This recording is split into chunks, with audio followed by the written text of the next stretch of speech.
ये है talks news network और आप देख रहे हैं पॉलिटॉक्स, राजनीति का कच्चा चिट्ठा। कांग्रेस के वरिष्ठ दिग्गज नेता गुलाम नबी आजाद का बीते मंगलवार को संसद के उच्च सदन यानी राज्यसभा में सांसद के तौर पर सदन में अंतिम भाषण था। राज्यसभा में कांग्रेस नेता गुलाम नबी आजाद के विदाई भाषण के दौरान प्रधानमंत्री नरेंद्र मोदी भावुक हो गए और उनके आंसू छलक आए। यही नहीं, पीएम मोदी ने तो भावुकता में इतना भी कह दिया कि आप निवर्तमान हो रहे हैं, लेकिन मैं आपको जाने नहीं दूंगा और मेरे घर के द्वार आपके लिए सदा खुले हैं। प्रधानमंत्री मोदी जब भी कुछ कहते हैं तो उसके राजनीतिक मायने होते हैं। मंगलवार को मोदी ने राज्यसभा में जो भी कुछ कहा उसके कई राजनीतिक मायने हैं। राजनीतिक विश्लेषकों का मानना है कि पीएम मोदी के आंसू यूं नहीं बहे, इसमें बहुत बड़ा सियासी संदेश छिपा है। इस पर चर्चा करने से पहले हम गुलाम नबी आजाद के बारे में जान लेते हैं। स्वर्गीय इंदिरा गांधी जब देश की प्रधानमंत्री थी, उस समय गुलाम नबी आजाद संजय गांधी के संपर्क में आए थे। फिर इंदिरा गांधी के समय राजनीति में आए। गुलाम नबी आजाद 30 साल के राजनीतिक सफर के बाद कांग्रेस की ओर से देश के सबसे बड़ा मुस्लिम चेहरा बने। यही नहीं, इंदिरा गांधी, राजीव गांधी और मनमोहन सिंह के प्रधानमंत्री कार्यकाल में कांग्रेस की राजनीति को संभालने वाले गुलाम नबी आजाद ही कांग्रेस के अकेले ऐसे नेता रहे जिन्होंने भाजपा की नीतियों को देश के लिए खतरा बताया। गुलाम नबी आजाद इसलिए भी महत्वपूर्ण नेता के तौर पर जाने जाते हैं क्योंकि वो जम्मू कश्मीर से आते हैं और जम्मू कश्मीर के मुख्यमंत्री भी रह चुके हैं। आपको बता दें, गुलाम नबी आजाद कांग्रेस में अध्यक्ष पद पर चुनाव की मांग उठाने वाले 23 नेताओं में शामिल थे, जिन्होंने गांधी परिवार पर निशाना भी साधा था। यही नहीं, इस दौरान राहुल गांधी ने गुलाम नबी पर भाजपा से सांठगांठ का आरोप भी लगा दिया था। इसके बाद आजाद ने कांग्रेस से इस्तीफा देने की पेशकश भी की थी। हालांकि मामला भले ही ठंडे बस्ते में चला गया, लेकिन शांत नहीं हुआ है। वहीं मंगलवार को राज्यसभा में अंतिम बार बोलते हुए गुलाम नबी आजाद ने एक बार फिर राहुल गांधी का नाम नहीं लिया। वहीं सोनिया गांधी के नाम का भी एक बार ही जिक्र किया। दूसरी तरफ कांग्रेस की तरफ से गुलाम नबी के कार्यकाल को लेकर कांग्रेस में से किसी नेता ने कोई खासा तवज्जो नहीं दी। बता दे, आगामी 15 फरवरी को आजाद का राज्यसभा का कार्यकाल समाप्त हो रहा है, लेकिन कांग्रेस ने गुलाम नबी को फिर से राज्यसभा के लिए प्रस्तावित नहीं किया है। राजनीतिक हलकों में चर्चा यह भी है कि आजाद इससे बहुत नाखुश है। ऐसे में पीएम मोदी की आंख के ये आंसू गुलाम नबी के दिल में लगी आग में घी का काम करेंगे। 2019 में मोदी पार्ट 2 सरकार ने बड़ा निर्णय लेते हुए जम्मू कश्मीर से धारा 370 को हटा दिया था, जिसके बाद से कश्मीर वैली के लोगों में बीजेपी के प्रति गहरी नाराजगी है। इस दौरान कश्मीर के लोगों को कई महीनों तक कर्फ्यू में रहना पड़ा। अभी भी वहां बड़ी संख्या में सेना बल मौजूद है। इधर अंतर्राष्ट्रीय दबाव भी भारत पर आ रहा है। इसी बीच केंद्र सरकार को जम्मू कश्मीर में विधानसभा चुनाव भी कराने हैं। इन सब के हालातों के बीच भाजपा के पास कश्मीर घाटी में कोई बड़ा ऐसा चेहरा नहीं है जो भाजपा के विचार को वहां स्थापित कर सके।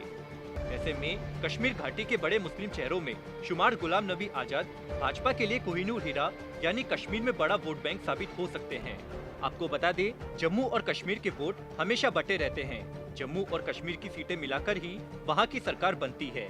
अभी स्थिति ऐसी है कि जम्मू क्षेत्र में तो भाजपा का पाला मजबूत माना जा रहा है, लेकिन कश्मीर क्षेत्र में नहीं। अगर वहां भाजपा को अपने दम पर सरकार बनानी है तो कश्मीर क्षेत्र की सीटें भी जीतनी ही होगी। जानकारों की माने तो इसके लिए भाजपा को कोई बड़ा ऐसा चेहरा कश्मीर में नहीं मिल पा रहा है जो कश्मीर की जनता के बीच जाकर भाजपा के लिए मानसिकता तैयार कर सके। इन हालातों को देखते हुए राजनीतिक विश्लेषकों का मानना है कि कांग्रेस में हाशिए पर चल रहे गुलाम नबी आजाद को पीएम मोदी ने अपने पाले में लाने का प्रयास किया है। अव्वल में तो ऐसा होने के सिर्फ कयास लगाए जा रहे हैं, लेकिन अगर वाकई गुलाम नबी आजाद कांग्रेस विचारधारा से आजाद होकर भाजपा में आ जाते हैं तो यह प्रधानमंत्री मोदी की ऐतिहासिक कूटनीतिक जीत होगी। अगर ऐसा होता है तो हिंदुस्तान की राजनीति में बहुत बड़ा बदलाव आ जाएगा। कांग्रेस का तो बहुत बड़ा नुकसान होगा, वो तो एक पहलू है ही। दूसरी तरफ भाजपा को एक कद्दावर मुस्लिम नेता मिल जाएगा, वो भी ऐसा जो जम्मू कश्मीर से जुड़ा हुआ, जिसकी इस समय वहां पूर्ण बहुमत से बीजेपी की सरकार बनाने के लिए सख्त आवश्यकता है। इसके साथ ही अगर गुलाम नबी आजाद भाजपा में जाते हैं तो भाजपा की नई राजनीतिक पारी की शुरुआत होगी और आजाद से जुड़े देश भर के अन्य मुस्लिम नेता भी भाजपा की ओर रुख कर सकते हैं। कांग्रेस का शुरू से ही आरोप है कि भाजपा ध्रुवीकरण की राजनीति करती है।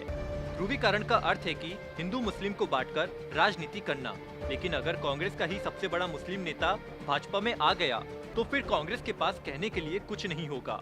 बल्कि जो भी कुछ कहने को होगा वो भाजपा के पास होगा। भाजपा के पास देश का एक कद्दावर मुस्लिम नेता होगा।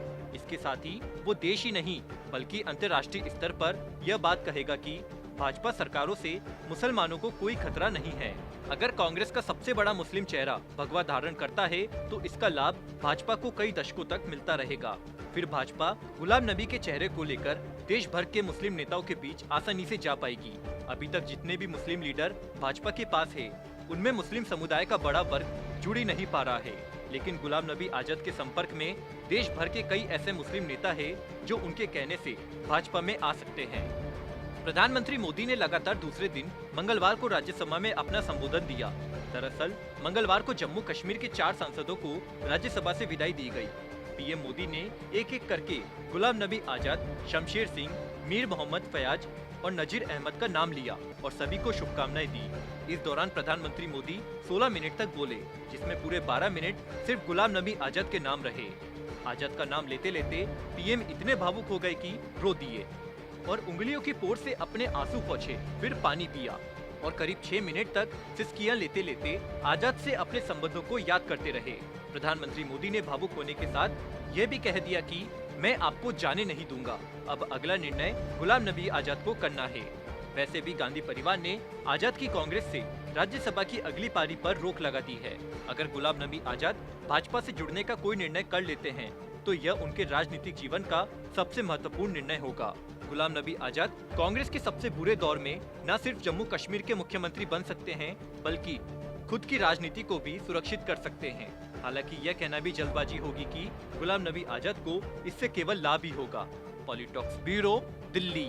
ये है टॉक्स न्यूज नेटवर्क और आप देख रहे हैं पॉलिटॉक्स, राजनीति का कच्चा चिट्ठा।